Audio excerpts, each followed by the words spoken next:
Thank you. Thank you very much, and thank you for hosting the conference, and very much I appreciate being here. And so without further ado, because I know I'm short on time, let's get started. So I like to start with this slide. As he mentioned, 23 years in the US Secret Service and retired currently. But sometimes I get asked the question of why cyber or how cyber, and it's very easy. Probably about, I'd say, 4 years into my career, I walked into one of my supervisor's offices, and I saw a puzzled look on his face. And I asked him what was wrong. And his comment was, I can't get this to print. So I sat behind his computer, and I installed a printer driver. And I was identified as highly technical, and I was sent off to our computer forensics and incident response school. That's how I got my start into cyber, and started moving from there. That was about the year 2000 when that happened. And so I've been part of the entire ecosystem for a long period of time. But for 3 years, from 2011 to 2014, I was actually in the US Embassy in Tallinn, Estonia. Part of my responsibility was the Baltics and Eastern Europe, helping out with cyber criminal activity from a US perspective, whereas it intersected with the Russian-speaking cyber criminal actor. And so I spent a lot of time doing that. But it wasn't my first time that I came to Riga. I actually came to Riga in 2004 and worked with the Latvian state police, focused on the same type of criminal activity. But what's the current state of life, right? Where are we at currently? What's going on? I put this up here as it's a war out there, and the reason why is we have this situation where the adversary, this one, in this particular case, Black Cat, we had FBI seize servers, right? So it was a success for US law enforcement, and very happy, very good, very proud. But then you have this where it comes back out. Black Cat says, what you think you've seized has not been seized, and we've unseized it. So law enforcement goes back and looking at this again and saying, okay, well, what else? What next? So then we have this where we're partnering with NCA, partnered with the Baltics, partnered with German police, and we went back out there. This time it was Lockbit. Took down Lockbit, had all these servers seized, gained a lot of intelligence, a lot of good information. And then, of course, Lockbit comes out and says, hold on there, you didn't do this. We are actually still alive and we're working. And then, of course, you have this where we say, hey, no, we got you. And we indicted this person that we identified as Lockbit Sup. And then, of course, we ended up doing an interview with the person that was claimed to be Lockbit Sup. And he said, nope, you actually indicted the wrong person. That's not me. It's someone else. And we're still out there, and we're still active. And so what now? The whole point of that story and the whole point of the conversation there is to really talk about how it's hard to unmask the groups, right? Lockbit is not just a single person. It's filled with affiliates. It's filled with other players, groups. Lockbit Sup and the infamous support that you see now in a lot of these dark web forums, that can be anybody at any time. So it's a very hard situation for law enforcement to truly continually, yes, we do have successes. Yes, there are successes out there. But again, it's a very, let's just say, tumultuous landscape. And so here we go, next thing in terms of the news. Everyone, I'm sure, has heard of Snowflake. And I'm not sure how it works in the here in Europe, but in the United States, of course, when there's a compromise of private data, you would end up getting 1 year of free, say, credit monitoring services. Well, this one's stacked on mine for the 12th. So if anyone here got a letter, you know, for me, it's got to be my 12th year of free credit monitoring services. I imagine I won't have to pay for credit monitoring services for a long time. But here's another example of Snowflake learning lessons, looking at what happened in the past and applying that for today. Had you paid attention to Uber, and I think a speaker touched on this a little bit earlier, Uber's failing, right? Large infrastructure, large attack surface area. One of their servers just didn't have MFA applied properly. And because of that, they were able to get through that door. Snowflake, same thing. Large infrastructure, a large amount of area to cover, and paying attention to that and making sure that MFA is applied properly, and being able to make sure your doors are closed and the windows are locked. They had that failing, but if they had learned, this could have been avoided, and all of this data, millions and millions of compromised credentials and data, may still be in their archives.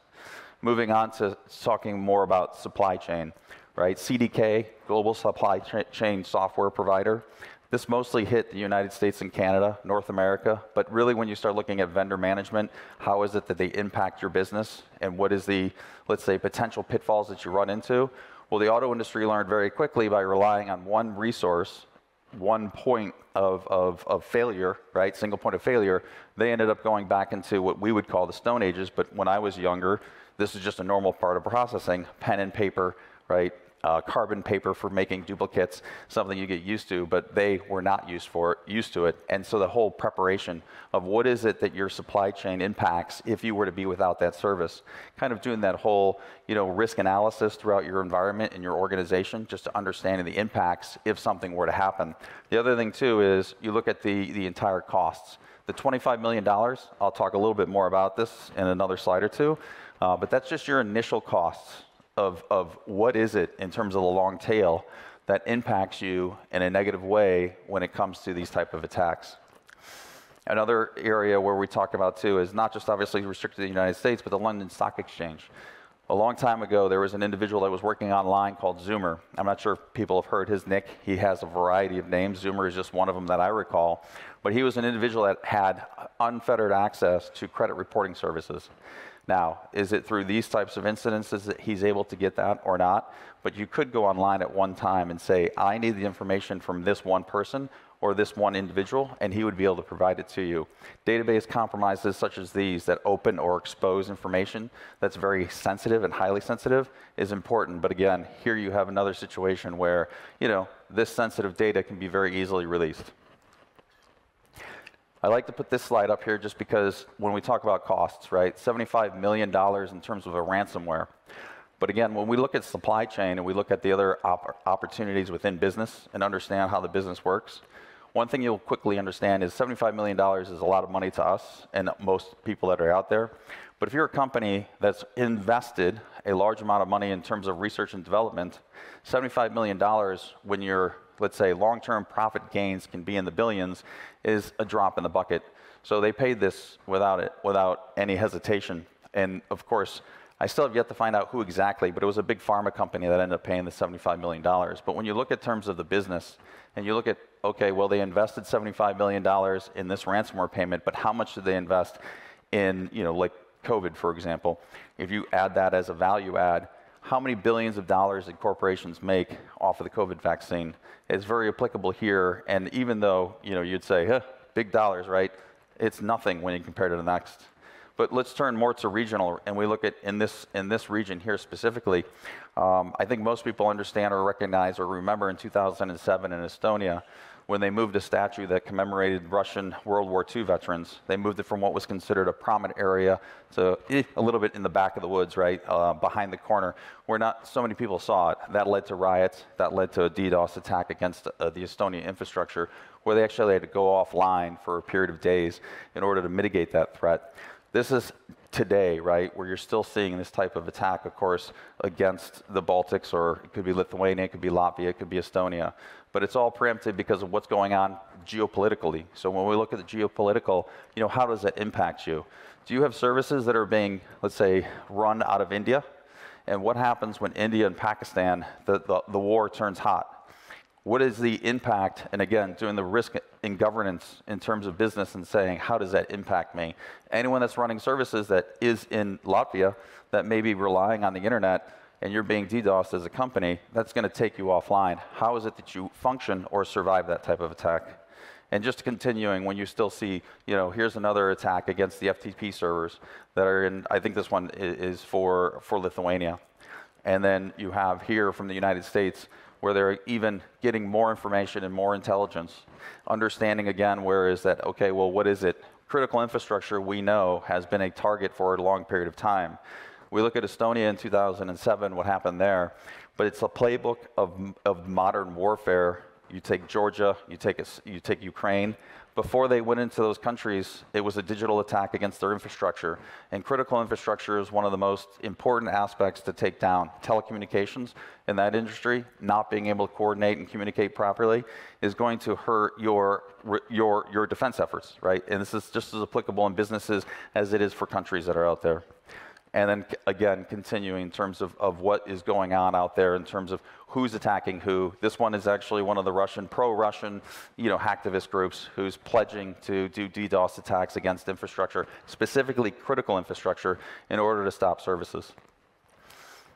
another user who's basically proposing the same thing. So when we look at, we talked about what happens when you get the ransomware attack, what happens when anything else happens. Well, here is a regulatory risk. So we're looking at this, and so global organizations that are out there, there are requirements that you are bound to abide by. So this happens to be the SEC. Failure to report a database breach can cost you a lot of money. Now, this could be on top of the money that you already paid for the ransom. So this is, again, talking about that long tail of what can happen to a business by not necessarily following a regulatory requirement. Here we have GDPR, where Valsts, they're fined nearly $15 million for doing something similar, where they're just not complying with the requirements set forth by GDPR, or they're not necessarily reporting it as they were required to. And so what happens, of course, is they come after you. This risk at times is going to be more, let's say, scary to organizations than it is in terms of the network disruption, because it's consistent in the news cycle, and you're consistently being reported on, but now from a different angle. And also, if you start looking at this as well in terms of, one way in which a GDPR or an SEC or a CCPA in California is going to come after you is, first thing they're going to do is look at your website. And in your website, they're going to go to your privacy policy. And in your privacy policy, they're going to look at it and say, well, what is it that you said that you're supposed to be doing in order to protect client data? And does that match what you're actually doing? And when it doesn't, that's when this is also going to be coming to kind of hurt you in the end. Because in our privacy policies, often we say, which we don't say, by the way, we don't protect your data, we don't encrypt your data, and we use your data to everybody, right? We say the exact opposite. But when you get a database breach, the bad thing is you're going to find out maybe there was a server that was spun up that had unencrypted data on there that was compromised. This slide just basically talks about how it's years. So years later, and this is the other problem too, years later, consistent reporting, consistently being in the news, especially in business news weeks, you're still being able to find 3 years later $6 million, or 6 million euros, or pounds, sorry. I like to talk about this slide because this slide is multifaceted. I also talk about your requirements in terms of regulatory. Understanding what your requirements are is very, very key to your success. When I was being stationed overseas, I like a little story in terms of the US Embassy in Moscow. A young gentleman went to the club, met a girl. That girl introduced him to Uncle Sasha. Uncle Sasha was a nice guy. He was doing business. And he was doing business with the US Embassy. And what he would say is, hey man, I'm having a lot of trouble staying in contact with my contacts at the US Embassy, and I would love it if you can be able to provide me a call record log, not a record log, but the call log. So basically, all the telephone numbers within the different agencies, right? So he can basically call in. So the Marine's saying, hey, this guy's doing business, he's having trouble. He comes and he hands him the phone tree, right? And so the next time he meets Uncle Sasha, it's not at an apartment with his girlfriend any longer, it's at the FSB headquarters. And they basically say to him is, you gave me this call tree, which is marked confidential, which is against your policies, and is a violation. So you have two options. One, you're going to start working for the Russian FSB, or we're going to turn you into your own government, and of course, you're going to lose your job, you're going to lose this, you're going to lose that, you're going to be fired, you're going to be put in the pen. This particular slide is a ransomware group who understood that your regulatory risks are just as important as paying the ransom. And when you aren't paying the ransom, they went ahead and filed the SEC 8K filing for that company. And the whole idea here is your adversaries understand your requirements oftentimes better than organizations do, and they're willing to use this against you. Coming now into infrastructure, when we start looking at the hidden risks, of course, we use our infrastructure, we use our defense in depth, we use, rules in which we set our certain, say for example, certain IP addresses. Hopefully no one allows IP addresses from North Korea, or they allow certain, unless you're doing business and there's a business reason, you're using it from other high threat countries. But they understand this just as much as anyone else does. So what they end up doing is they start going after the SOHO routers, the small office and home office routers, because they know that most home users are not necessarily protecting those routers. And as a result, they're easier to get into. And they're easier to then now launch their attacks from, say, within Riga, which is going to be something like a normal IP address that's going to be potentially connecting to your network more than likely. And therefore, your threat, the sensors that you currently have on your network are not going to immediately alert because of something like this. Next, when you start looking at the Chinese threat, going after ISPs, again, for the same reasons, to be able to launch attacks from inside your country or inside your network, to make it seem like it's more normal traffic. And so it is, again, less likely to fire off the immediate alarms if it's necessarily coming from Beijing. Here we look at another targeting where Volt Typhoon is going after end of life and or old infrastructure. And I understand that this is a complex, when we start talking about the complexities of a network, we start getting into this whole, what of all the bits and pieces that make up your network and how vulnerable are these? These bits and pieces that make up your network oftentimes are often overlooked. When we start doing a firmware update, it's not top of priority because we're looking at other areas within our network and being able to say, what is more important that needs to be protected? So sometimes these end-of-life routers, which now no longer are getting any support, and not just the support where we're updating firmware, but we're also making sure that there are no threats and that they're not susceptible to future threats. So those things are also the downstream implications of being, kind of compromised, if you will. And then here, just looking at ransomware gangs. Now, this is kind of just taking everything and looking at it holistically of all the different areas over the past couple of months. And so you look at the top actors who are targeting European, just any businesses in Europe, right? So right now you have construction, at least from the ransomware hub group. They're one of the top actors that are going after, and their #1 pick is construction. I also don't believe that this is always going to be 100% accurate. I think they are very opportunistic because these guys are mostly financially motivated. So it's really who's most vulnerable that they're going to go after. But when we turn towards another graph, we start looking at what so we said not who, but what is being targeted. The #1 is manufacturing. And so you look at the top threat actors that are targeting that area. Now, what's beneficial? If you're in the platform and you're using the Recorded Future platform, you can use this to understand what the tactics and the techniques and the procedures that the bad guys are using. And then you can start formulating a strategy in order to defend against that. So just understanding if you're in manufacturing, who these persons are and how to be able to mitigate those risks. Coming next to the countries, right? UK, Germany, Italy, Poland is at the very, very bottom. This is just the top, the top countries that are being targeted by ransomware groups. And then again, we look at over the course of time, how many incidents are connected to each of these different services. Manufacturer, again, is leading the way. Ransomware, when we look at the prevailing issue, this comes to vulnerability management plans, and we start talking about a vulnerability management plan and understanding what it is that you're doing. If you look at it, the very, very bottom is a little bit darker blue, right? So those are your 0 days. In between the upper graph, which is purple, there's this blue area. Those are the areas that I like to refer to as the 1 day, which is kind of using your own policies at time in terms of vulnerability management against you.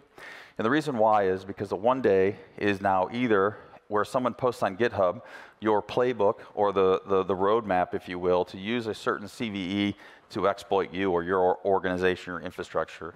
And what they understand is what's important on this next graph is you usually have it listed as criticals, which are immediate, highs, which could be 30 days, mediums, which could be 30 to 90 days, right? But that depends on your infrastructure, and it depends on all these other little factors, the human factor, what I like to refer to it as. But if you look at it 1 year later, 8% of CVEs that are of high value are still unmitigated by most corporations. That's a very big number, and this is why what you see on that last slide that I had previous is Log4j or MOVEit, right? Those vulnerabilities are still being scanned and being looked for by bad guys because they understand that a lot of organizations in your vulnerability management program, 90 days for some corporations that are very big to mitigate. So they have a window of opportunity for 90 days in order. Now, of course, we have risk registers that we use. We highlight these risks, and of course, we put compensating controls. And of course, those compensating controls, what can happen then is you forget about things. And if you forget about these things, what then happens is your compensating control can become vulnerable later in life. Again, they understand these types of opportunities exist, and they use them to their fullest advantage. But with all this, doom and gloom, there is good news. For example, in Canada, one of the lockbit operators got sentenced to 4 years. The US, I think most people had heard about the MGM, which was more of a social engineering attack against, less technical at times, but technical was coming afterwards. But they needed English speakers in order to be successful, and they were contacting the help desk Now, again, these are bad practices, even though they say the best practice. You're supposed to be doing this, this, and this.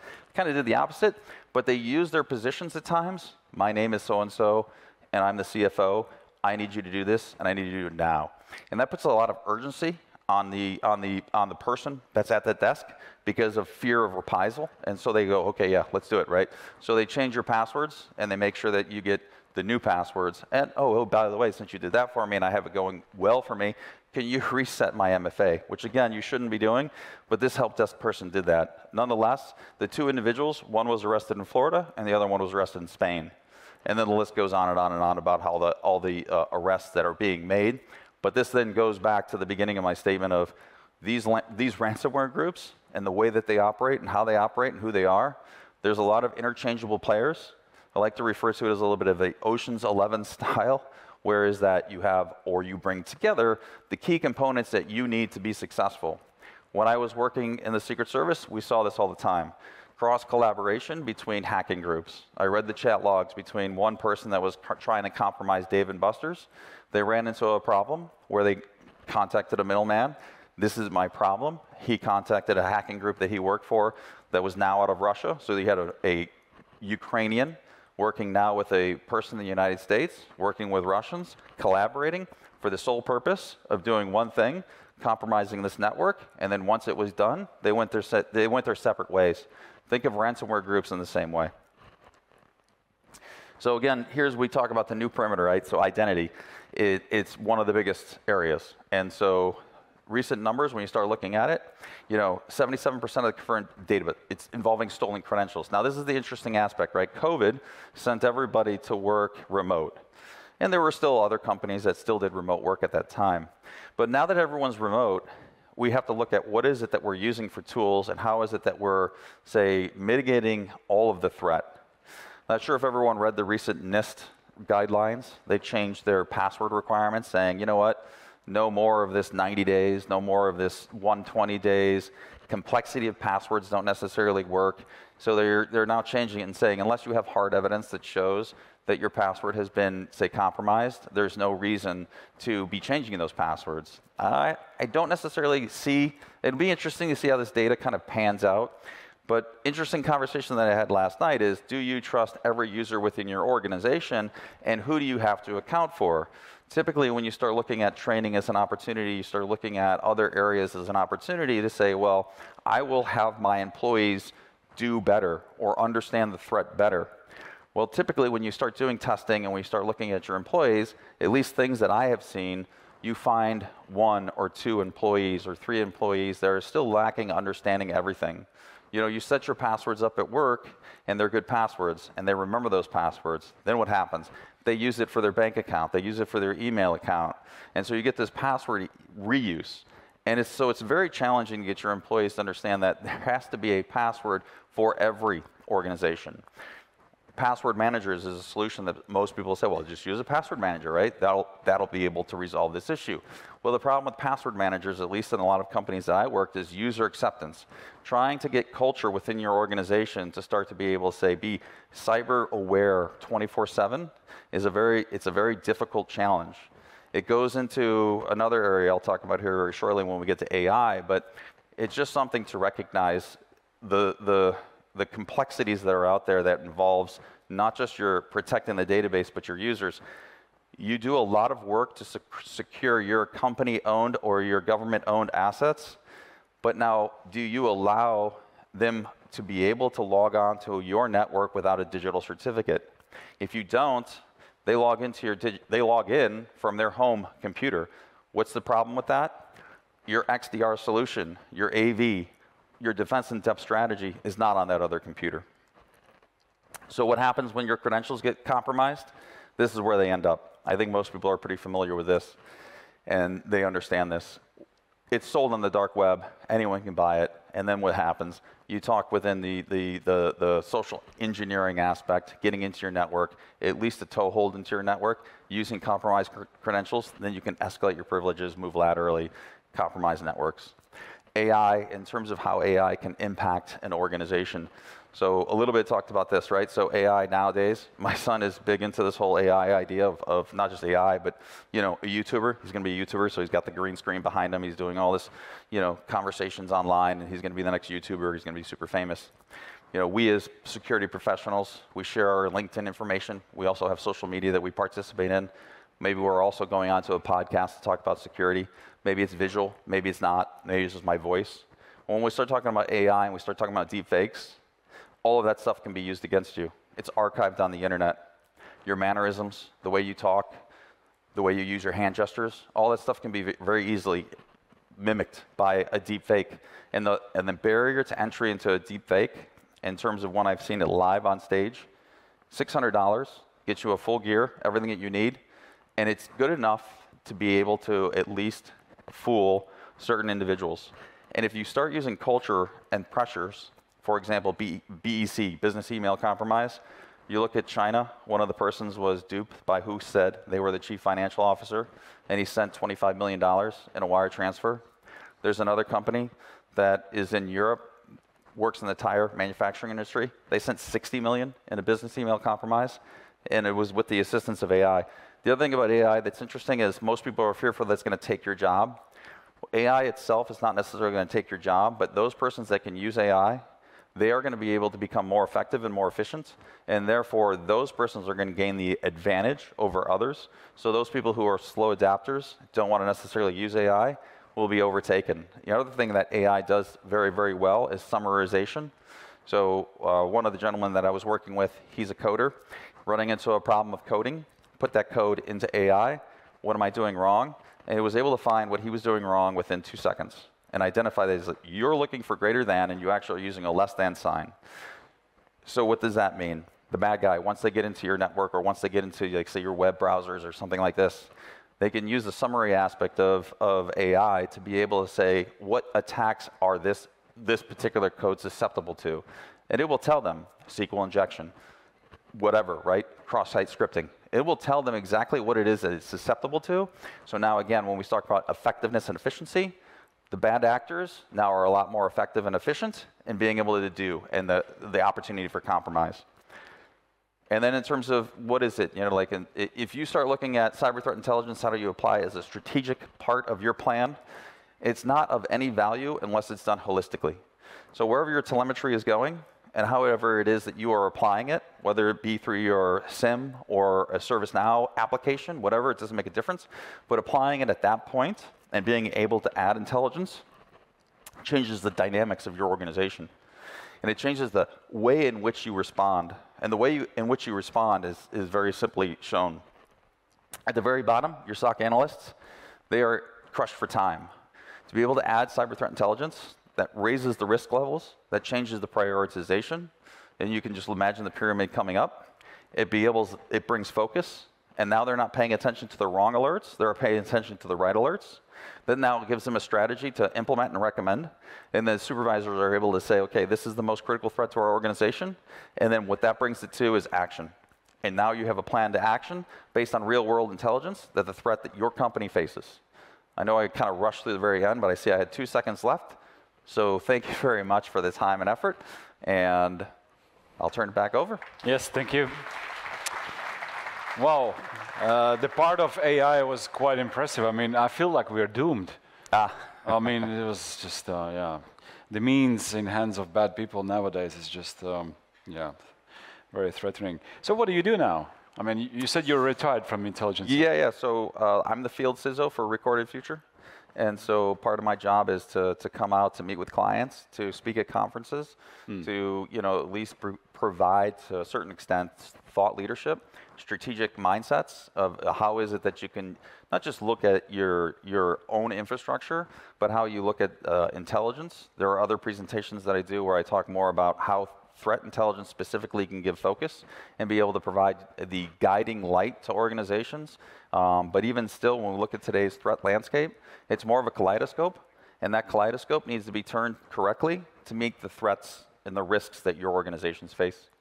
The reason I ask is somebody from the audience asked this question, so what's the biggest challenge daily, cyber or non-cyber related? Well, then it could be putting my shoes on, to be honest. Yeah, as I get on stage in different. As I get older. No, I mean, I think the biggest challenge is to do the best we can to stay safe in today's world, the digital world especially. I think that recognizing, and I think the younger generation may need this as a key point is, what you put on the internet today can be very impactful against you in the future. So understanding what we're doing and how we're leveraging it and how it can be used against you. And sometimes we don't think about that risk, but it's a real risk that is, I think, ever present and ever looming. All right, next question from 1 to 10. How bad is Chinese IoT? Like vacuum cleaners, Wi-Fi cameras, etc. So I have a whole different presentation that's like an hour long just on the threat that comes out of China. So when we start talking about IoT from China, I think that CCTVs, they're all linked back to where they're sending data to China. I think when you look at ports and you look at the infrastructure of most ports are created by Chinese companies, they're finding now, of course, hidden devices in a lot of that infrastructure with the IoT world that's sending back data. Some of the data you can say is, whatever, it's benign.